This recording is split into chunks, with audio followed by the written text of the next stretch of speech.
ముకుందమాల 6వ శ్లోకం.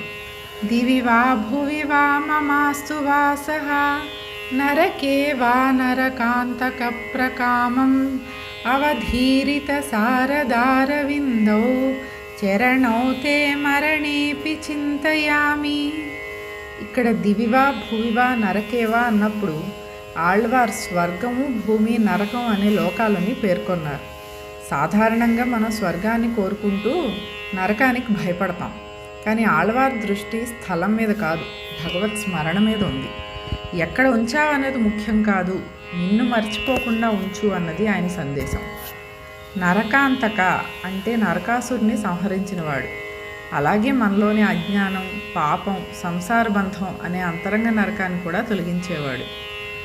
అవధీరిత శారదార విందౌ. భారతీయ కవిత్వంలో శరదృతువు అత్యంత నిర్మలమైన ఋతువుగా వర్ణింపబడుతుంది. వర్షాకాలం తర్వాత నీరు స్వచ్ఛంగా ఉండి ఆకాశం నిర్మలంగా ఉంటుంది.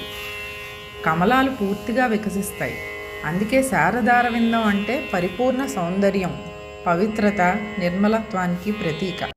ఇక్కడ ఆళ్వార్ చెప్పేది ఏంటంటే, ప్రపంచంలో అత్యంత అందమైన కమలం కూడా నీ చరణాల అందానికి సాటిరాదు అని.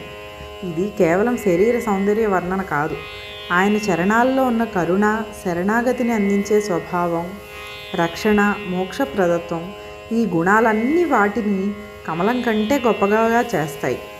మరణేపి చింతయామి.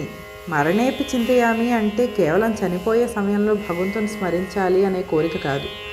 ఓ భగవంతుడా, నా జీవితం అంతా నీ స్మరణలోనే గడిచి ఆ సాధన ఫలితంగా నా చివరి శ్వాసలో కూడా సహజంగా నీ దివ్య చరణాలే నా మనసులో నిలిచి ఉండాలి అని.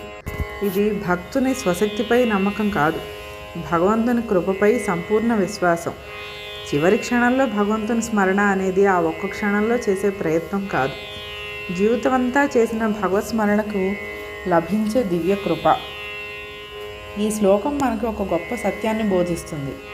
భక్తుని ఆనందం స్వర్గంలో ఉండటం కాదు, భక్తుని బాధ నరకంలో ఉండటం కూడా కాదు. భగవత్ స్మరణ ఉన్న చోటే స్వర్గం, ఆ స్మరణ లేని చోటే నరకం.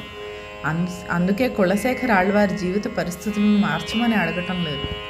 నా చివరి శ్వాస వరకు నీ కమల చరణాల స్మరణ ఎప్పటికీ విడవకూడదు అని అడుగుతున్నారు.